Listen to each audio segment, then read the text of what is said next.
नमस्कार. मालिकेच्या 9 तारखेच्या भागामध्ये आपल्याला खूपच खतरनाक असा ट्विस्ट पाहायला मिळणार आहे.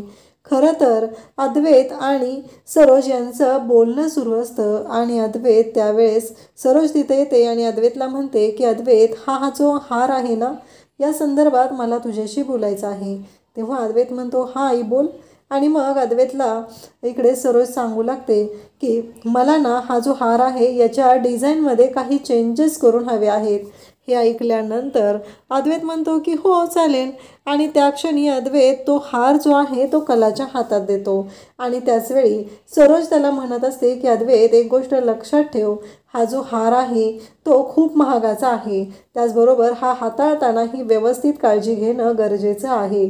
त्यामुळं मी तुला आत्ता काय सांगते ह्या गोष्टींकडे दुर्लक्ष अजिबात करू नकोस. हे सगळं सरोज अद्वैतला सांगत असते. अद्वैत म्हणत असतो हो आई, खरं डिझाईन बनवणार आहे ना, मग त्यामुळं हा हार कसा आहे, याची डिझाईन कशी आहे, याची घडण कशी आहे हे खरे ना बघणं गरजेचं आहे. त्यामुळं मी आत्ता तिला हा हार देत आहे आणि तो कलाला सांगतो की यामध्ये आपल्याला डिझाईनमध्ये चेंजेस करायचे आहेत. तेव्हा सरोज सगळ्यांच्या समोर तिथं सांगते की ह्या हाराची किंमत 20 ते 30 लाख रुपये आहे आणि हा हार खूपच महागाचा आहे, हेही सरोजने सांगितलेलं असतं. आणि तेव्हा मात्र कलासाठी हे एक चॅलेंज असतं. आपल्या एक कलाकार आहे आणि कलाकारासाठी नवीन काहीतरी घडवणं किंवा पारंपरिक दागिना जो आहे त्याला पुन्हा वेगळ्या पद्धतीनं त्याच्यामध्ये मॉडिफाय करणं, ही गोष्ट कलासाठी खूपच महत्त्वाची असते. आणि कलाला तो मान मिळालेला असतो चांदेकरांचा, म्हणजेच अद्वैतच्या पंजोबांनी जेव्हा चांदेकर ज्वेलर्स सुरू केलं तेव्हा त्यांनी तो हार बनवून घेतलेला होता आणि त्या हारामध्ये चेंजेस करून आता तशा पद्धतीचे हार चांदेकरांच्या शॉपमध्ये असणार आहेत हे ठरवलं जात असतं. आणि मग कलाला तो हार दिला जातो. पण त्याचवेळी तिथं बसलेली असते ती म्हणजे राक्षसी नैना. आणि नैनाला काही करून 10 लाख रुपये हवे असतात. ते 10 लाख रुपये तिला तोंडावरती मारायचे असतात, ते पण त्या सौरभच्या. तेही कशासाठी, तर त्यासाठी तिला ते 10 लाख द्यायचे असतात. तिने त्याच्यापासून एक गोष्ट केलेली आहे जी गोष्ट घरात कोणालाही माहिती नाही. आणि अशी गोष्ट आहे ती म्हणजेच तिने सगळ्यांना खोटं सांगितलेलं आहे. सगळ्यांना सांगितलेलं आहे की काहीही झालं तरीही आत्ता चांदेकरांच्या घरामध्ये कोणालाच माहिती नसतं की नैनाही प्रेग्नंट नाही. आणि त्यामुळं तिचं असं म्हणणं असतं की काहीही झालं तरीही ही गोष्ट घरात कोणालाही कळता कामा नये. आणि त्यासाठी तिने चांदेकर ज्वेलर्समध्ये असलेला हा जो दागिना आहे तो तिला चोरायचा असतो.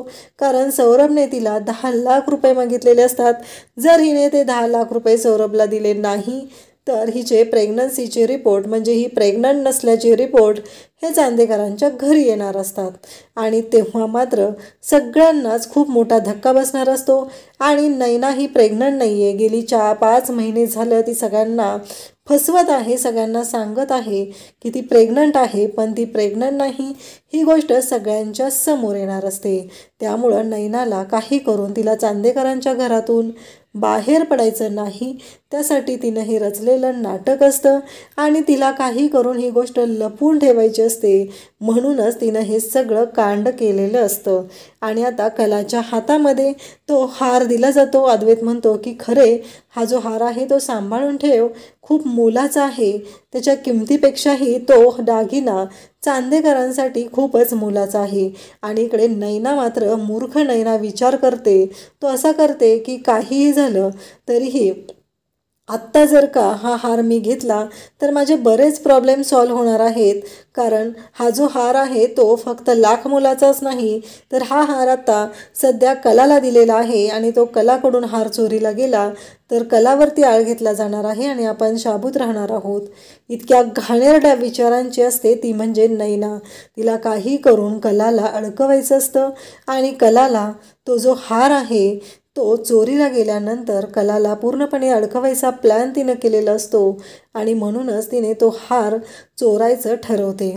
आणि हार चोरल्यानंतर तो हार आता चोरून तो सौरभला नेऊन द्यायचा, हे सगळं तिचं ठरलेलं असतं.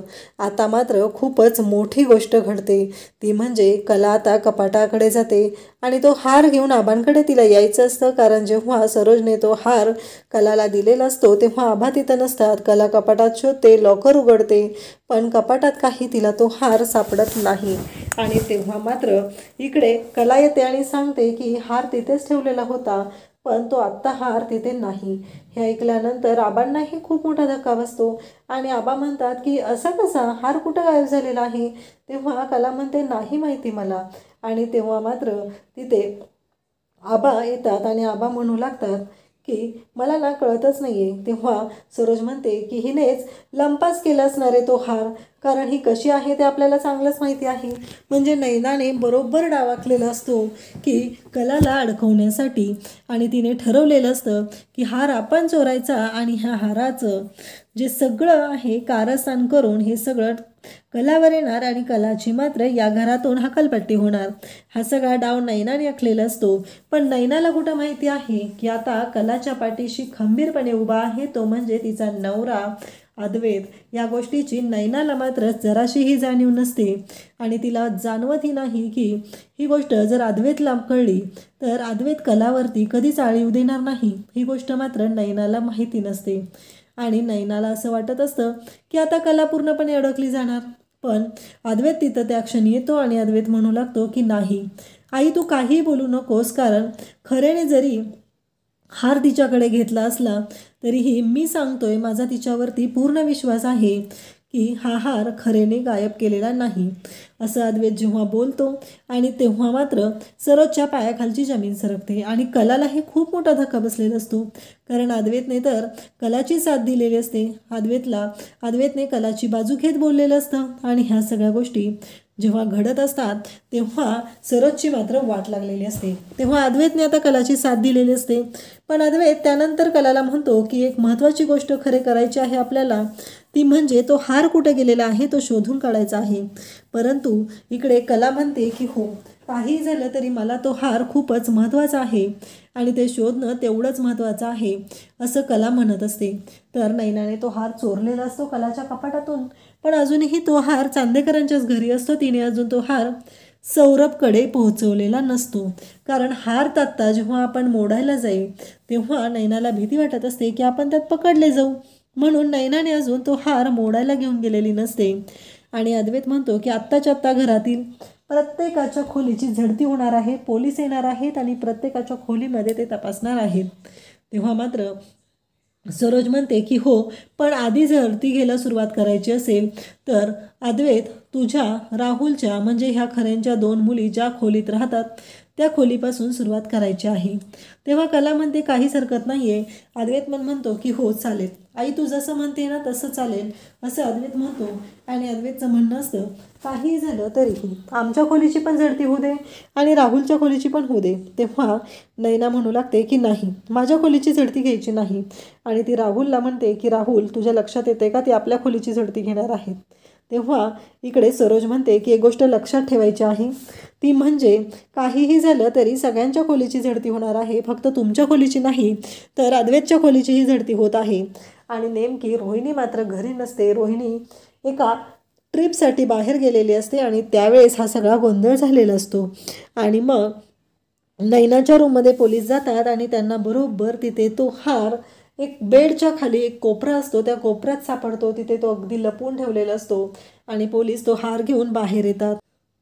आता नैनाच्या खोलीत ठेवलेला हार घेऊन पोलीस बाहेर येतात. तेव्हा मात्र आता सगळ्यांना प्रश्न पडतो की हा हार कोणी घेतलेला आहे.